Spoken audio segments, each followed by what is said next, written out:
From a local psychiatrist with precision-like focus to Emily, who's poised to become a nurse. Is Brian Borgman around? And Jason making his mark in real estate. 3 stories of what life is like with ADHD, attention deficit hyperactivity disorder. This is kind of like channels, changing the channel at all times. You'll start with one thought and you'll switch over to this. Distractedness, impulsivity, just some of the issues adults with ADHD can deal with. There's low self-esteem, symptoms of anxiety or depression, even substance abuse. That's why recognizing ADHD and treating it can change the course of a life. She knew that I could do the work, but it was just something was, getting in the way. A kindergarten teacher recognized Jason's learning difference. His parents made the switch. The switch to the DePaul school that teaches new ways to learn and organize. Do you still struggle? Oh, every day. Yeah, you learn to compensate for it, and in a lot of ways, I still do struggle. I have to really be intentional about my day. Look at the books on his desk, the power of focus. Structure is huge. His color-coded planner keeps him on track. Everything in his life is deliberate, from the profession he chose. Yeah, sitting at a computer all day would be just suicide. To the company, Keller Williams, that offers a coach to stay on task. The environment's incredible here. It's just very positive and upbeat, and people want you to do well. A positive environment at work and at home. I'll put this under your tongue for me. In Emily's quest to become a nurse, she's a quick study at treating patients. Get ready for It therapy. wasn't so easy growing up. Everybody knows who's behind or who struggles or, so you always feel like, oh my gosh, please don't let that teacher call on me. The fact that Emily is walking these halls ready to become a nurse is a real story of survival, because school never came easily to Emily, and now she finally knows why. As a young girl, she was called hyper and flighty. It was during nursing school a teacher said it may be ADHD, and it was. I was always jiggling and fidgeting, and it's not that I was being disrespectful or I just could not sit still. Medication now helps her focus. New strategies help her cope. Routines, consistency. I do everything the same way pretty much every day.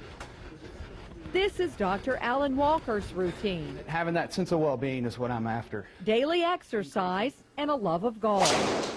Part of that crucial balancing act. It was his struggle with organization that led him to paint this picture in his mid-20s.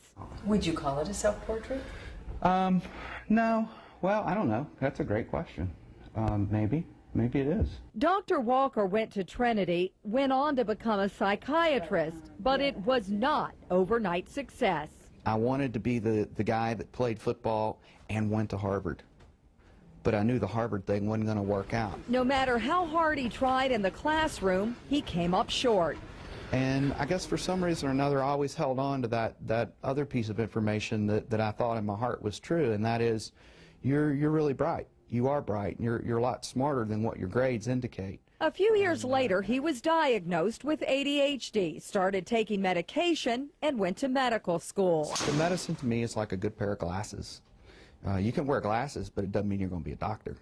You still have to go to school and do the work. Dr. Walker did the hard work and is now a practicing psychiatrist, specializing with patients with ADHD, like Amber. So once you just recognize that it's not a character flaw, that you are not an inept person, then you can really learn to excel. If we find out what it is we like and we start delving into that, we can become very successful. Success that may not have come easily and in the traditional sense for Dr. Walker, Jason, and Emily, but success that came with the core belief that they were gifted in a different way.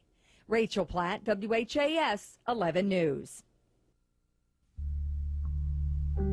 Everybody likes to quote Albert Einstein. We think he had it. Albert Einstein, a genius. Jim Carrey, a comic genius. Walt Disney, what an imagination. Michael Phelps captured our imagination with his gold rush in Beijing. All share success, but as kids, they may have heard things like hyper, can't focus, unorganized. It's that struggle they also share, a common learning difference, ADHD.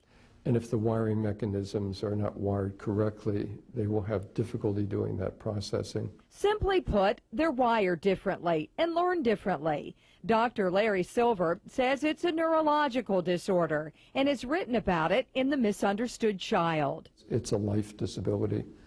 Once the brain's wired differently, it will always be wired differently. For kids who are diagnosed at an early age with things like ADHD, they may find themselves here at the DePaul School. For kids who don't process information traditionally, they don't teach here traditionally either. Inside Barbara Brzozowski's class, it's an auditory drill, breaking down words in order to spell them and read them. We're talking about what kind of words? What do we call them? ELMs. What's an ELM, Clay? An extra letter monster. Extra letter monster. In Mr. Howe's class, another strategy for their toolbox. Education is tailored to their learning differences. New ways for these students to find success. The earlier, the better, according to the principal, Tony Kemper. And if there has not been successful intervention early, what we do have is an increased amount of frustration, and that builds over time. You say this school fundamentally changed your life. In a huge way, a lot of our lives. Yes, yes. Saved you? Oh, in a lot of ways, yeah. Jason Richardson says DePaul saved him because as a child with ADHD, it's easy to get lost in the shuffle. I mean, there's just no middle ground. You know, you either become a CEO or you're going to be in prison, maybe. Not a CEO just yet, but luckily for Jason, things are working out at Keller Williams in real estate. I say things without thinking. And Amber later is regret. getting answers by Dr. Alan Walker asking her questions. He's a psychiatrist who specializes in ADHD. Amber is having an especially tough time in college. And when your mind is so disorganized, it's just like a whirlwind that you just keep on getting sucked into. She's had trouble staying on task and on time her whole life. It's affected her self-esteem. When you compare yourself to others, it makes you feel inadequate or less able or just like a bad person. Her recent diagnosis of ADHD at least gives her some answers. When I realized that, it was a huge relief to be able to put a name on this reason that I had been struggling with seemingly simple things my entire life. I think that we probably are wired differently. I think more in terms of everyone has their strengths and their weaknesses. Dr. Walker knows those differences all too well. He also has ADHD.